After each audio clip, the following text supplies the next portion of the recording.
చిత్రాంగుని కథ విన్న ఎలుక కాకి త్వరగా వెళ్దాం పదండి, మన కోసం మన స్నేహితుడు తాబేలు ఎంతగా భయపడుతున్నాడో అన్నాయి. హాయ్ గైస్, ఈరోజు మనం పంచతంత్ర కథలు లో 11వ ఎపిసోడ్ తెలుసుకుందామా? ఆ నలుగురు స్నేహితులు ఎలా మాట్లాడుకుంటున్నారు, ఏం చేస్తున్నారు అనేది మనం ఈ స్టోరీలో తెలుసుకుందాం. ఇది పంచతంత్రం కథలోని మిత్రలాభం లాస్ట్ ఎపిసోడ్. అవును, నిజమే. తనకి చిన్నదానికి కూడా చాలా కంగారు ఎక్కువ. పాపం మనకు ఏమైందో అనుకుని కంగారు పడుతూ ఉంటాడు. ఇక మనం వెళ్దాం పదండి అనుకుంటూ ముగ్గురు మిత్రులు మాట్లాడుకుంటూ వెళ్తున్నారు. చిత్రాంగుడు, కాకి, ఎలుక అలాగ మాట్లాడుకుంటూ వస్తుండగా వారిని వెతుక్కుంటూ తాబేలు చిన్నగా ఎదురుగా రానే వచ్చాడు. ఎలుక ఆ తాబేలును చూసి, మిత్రమా, నీవిలా మా గురించి కంగారు పడుతూ తప్పక నీవే వస్తావని గబగబా మేమే వచ్చేస్తున్నాం. తొందరపడి నీవెందుకు వచ్చావు? భూమిపై నీవు గబగబా నడవలేవు కదా, తొందరపడి రావటం దేనికి?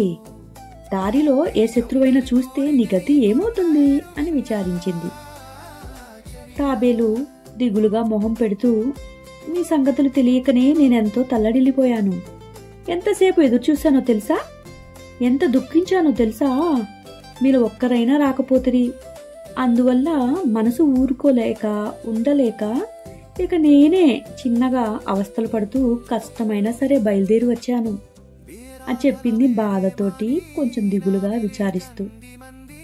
స్నేహితులు నలుగురు, సరే సరే, ఇక్కడ మనం ముచ్చట్లు పెట్టుకున్నది చాలు, బయలుదేరుదాం పదండి అంటూ ఇంటి దారి పట్టారు.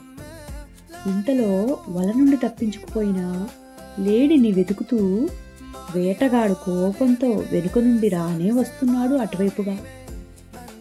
అది చూసిన కాకి, అయ్యో కొంపు మునిగింది, వేటగాడు వస్తున్నాడు, పారిపోండి, ఎవరిని వారు కాపాడేసుకోండి అని హెచ్చరించేసింది. లేడేమో తన కాళ్లకు బుద్ధి చెప్పి పరుగు తీసింది. ఎలికేమో పక్కనే ఉన్న ఒక కన్నంలోకి దూరేసింది. కాకి రయ్యిన చెట్టెక్కేసింది. కాని పాపం తాబేలుకు మాత్రం ఏ దారి తోచక నెమ్మదిగా నడుస్తుంది చెరువెక్కడుందా అని వెతుక్కుంటూ. అప్పుడే అంతలో అక్కడికి వేటగాడు వచ్చేశాడు. తాబేలును చూసేశాడు.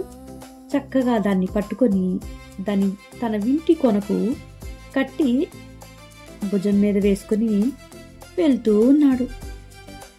అది చూసి కాకిరి, లేడీ, ఎలుక మూడు ఎంతో విచారించాయి.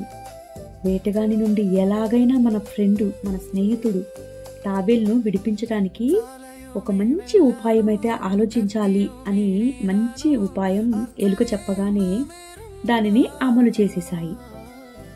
వేటగాడు వచ్చే త్రోవలో అతనికంటే ముందుగా పరిగెత్తుకుంటూ వెళ్లి ఎక్కడ చెరువు ఉందో చూశారు.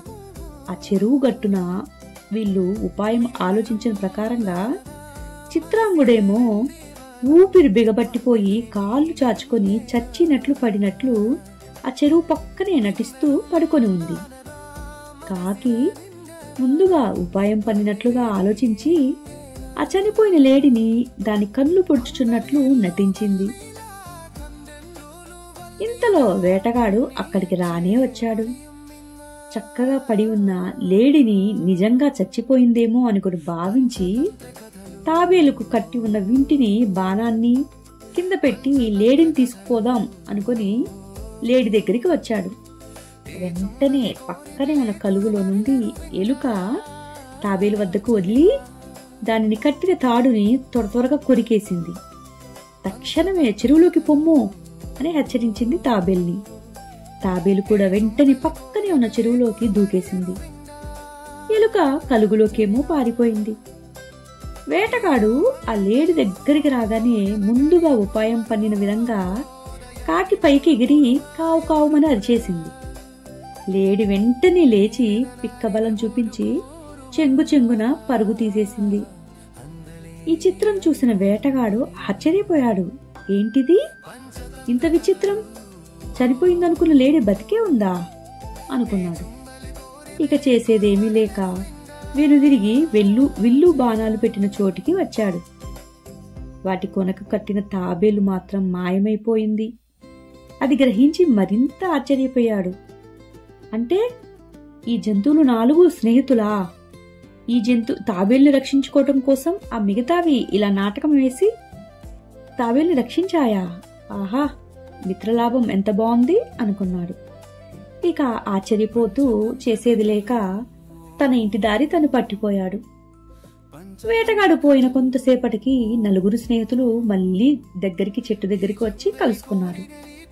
తనని రక్షించటానికి ఎలుక ఈ ఉపాయం అంతా చేసింది అని ఎలుక పన్నిన చిన్న ఉపాయాన్ని కాకి వల్ల తెలుసుకొని,